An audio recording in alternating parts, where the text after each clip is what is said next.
إن الذين جاءوا بالإفك عصبة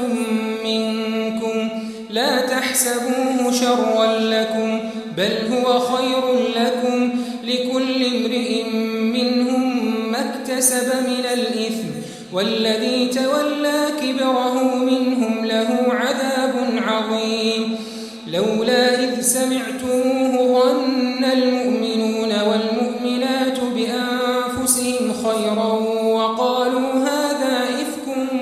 مبين لولا جاءوا عليه بأربعة شهداء فإذ لم يأتوا بالشهداء فأولئك عند الله هم الكاذبون ولولا فضل الله عليكم ورحمته في الدنيا والآخرة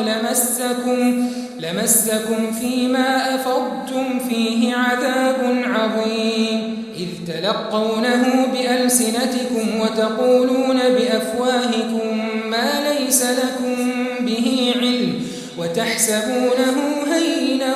وهو عند الله عظيم ولولا إذ سمعتموه قلتم ما يكون لنا أن نتكلم بهذا سبحانك هذا بهتان عظيم يعظكم الله أن تعودوا لمثله أبدا إن كنتم مؤمنين ويبين الله لكم الآيات والله عليم حكيم إن الذين يحبون أن تشيع الفاحشة في الذين آمنوا لهم عذاب أليم